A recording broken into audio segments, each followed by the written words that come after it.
नमस्कार। उत्तर प्रदेश के मुख्यमंत्री योगी आदित्यनाथ ने विधानसभा में जिस नाविक परिवार की सफलता की कहानी सुनाई थी, उसकी हकीकत अब चौंकाने वाली निकली है। प्रयागराज में महाकुंभ के दौरान 130 नावों से 30 करोड़ रुपए की कमाई करने वाले नाविक पिंटू महारा का असली चेहरा एक माफिया का निकला।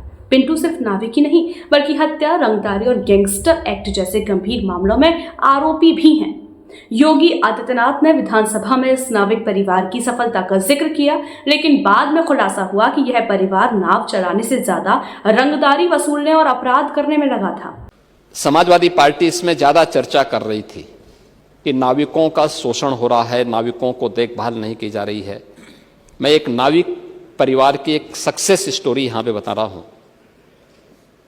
ये नाविक परिवार जिनके पास 130 नौकाएं थी, 45 दिनों की अवधि में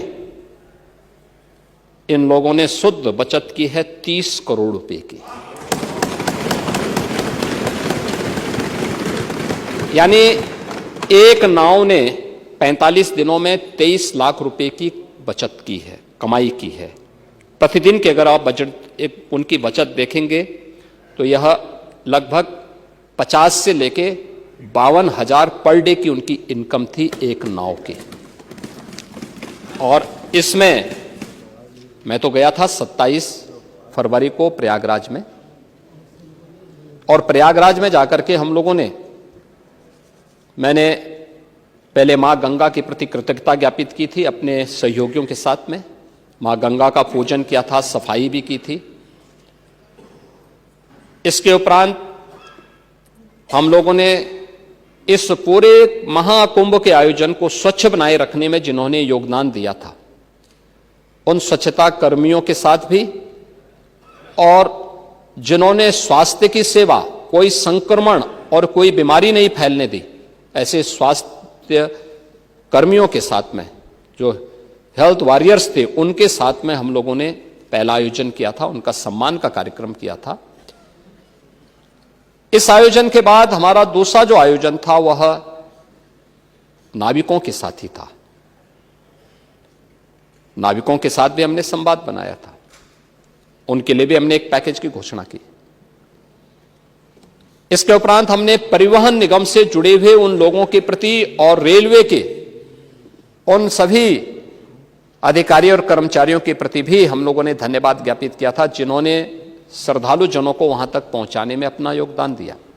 उनके साथ भी हम लोगों ने कार्यक्रम किया था। और इसके उपरांत हम लोगों ने चौथे कार्यक्रम में सुरक्षा और प्रशासन से जुड़े हुए लोगों के साथ भी हम लोगों ने एक कार्यक्रम आयोजित किया था, और उनके साथ भी बैठ करके हम लोगों ने सहभोज के साथ हम लोग बैठे थे। मैं, मेरे साथ दोनों डिप्टी सीएम भी थे, अन्य मंत्रीगण भी थे, अन्य वरिष्ठ अधिकारीगण भी थे। ये सभी आयोजन वहां पे हुए।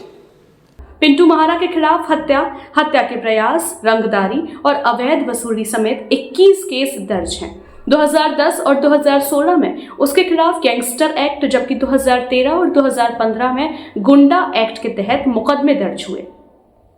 योगी सरकार ने महाकुंभ में नावों के किराए की निश्चित दर 75 से 100 रुपए प्रति व्यक्ति तय की थी। एक नाव पर अधिकतम 8 श्रद्धालु ही बैठ सकते थे, और कई दिनों तक नावों का संचालन भी बंद रहा। सरकारी दर से हिसाब लगाया जाए तो 130 नावों से अधिकतम 3.74 करोड़ रुपए की कमाई ही संभव थी, लेकिन पिंटू महारा का दावा 30 करोड़ की कमाई का था। इसका मतलब श्रद्धालुओं से मोटी रकम वसूली गई और जबरन अवैध रूप से नाविकों से पैसे ऐंठे गए। प्रयागराज में पिंटू महारा और उसके परिवार की दबंगई के किस्से चर्चाओं में हैं। घाटों पर इसका पूरा नेटवर्क फैला हुआ है और स्थानीय नाविकों को इसके आगे घुटने टेकने पर मजबूर होना पड़ता है। उसका सीधा संबंध माफिया डॉन अतीक अहमद से भी बताया जाता है। प्रयागराज के लोग कहते हैं कि महाकुंभ के दौरान श्रद्धालुओं से मोटी रकम वसूलने का खेल प्रशासन की नाक के नीचे चलता रहा, लेकिन पिंटू महारा के रसूख के चलते कोई आवाज नहीं उठा सका। अब सवाल यह उठ रहा है कि क्या मुख्यमंत्री योगी आदित्यनाथ को इस सच्चाई की जानकारी थी? क्या अधिकारियों ने उनसे पिंटू महारा की असली पहचान छुपाई, या फिर यह महाकुंभ की सफलता को दिखाने के लिए गढ़ी गई एक कहानी थी? इस खुलासे के बाद अब सोशल मीडिया पर भी लोग सवाल उठा रहे हैं कि आखिर ऐसे अपराधी की इतनी बड़ी तारीफ कैसे हो गई। न्यूज अपडेट के लिए बने रहिए हमारे साथ।